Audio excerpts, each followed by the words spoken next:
আমি কাজের উদ্দেশ্যে আসছি সিলেট গোলাপগঞ্জ ভাদেশ্বর গ্রামে।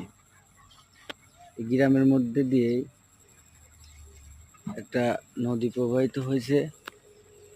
নদীটার নাম হচ্ছে পুরা নদী।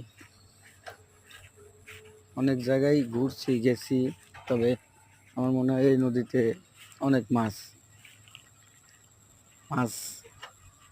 অনেকে বড়শি দিয়ে মাছ ধরে, অনেকে দিনের বেলায় জাল দিয়ে মাছ ধরে, অনেক মাছ ধরা পড়ে। আর নদীটার দৃশ্যটাও অনেক সুন্দর।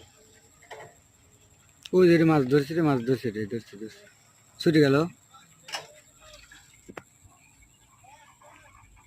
দেখুন কিভাবে বড়শি দিয়ে মাছ ধরে, কিভাবে টান দেওয়া মাছ তুলতেছে।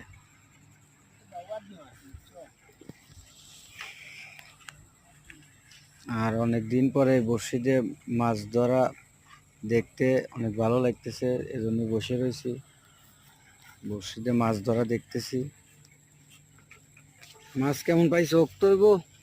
আপনারা কে কে বড়শি দিয়ে এক সময় মাছ ধরতেন, অনেক পারদর্শী ছিলেন, জানাবেন দয়া করে। সুন্দর। ওরাও টিপ দিচ্ছে। তোলো। হ্যাঁ, একটা মাছ ধরা পড়ছে। ভালোই তো, প্রতি শিপে মাছ ধরে। দেখুন কিভাবে মাছটা আবার নৌকার 1 মিনিটও লাগে না, বলতে বলতে মাছ ধরা বলে। ওই দেখেন এক চাচা জাল দিয়ে মাছ ধরতেছে। একজন এক ভাবে মাছ ধরতেছে, আর অনেক মাছ পাওয়া যাচ্ছে। দেখছেন চাচা একটা মাছ রাখলো, ওই আর একটা মাছ রাখলো,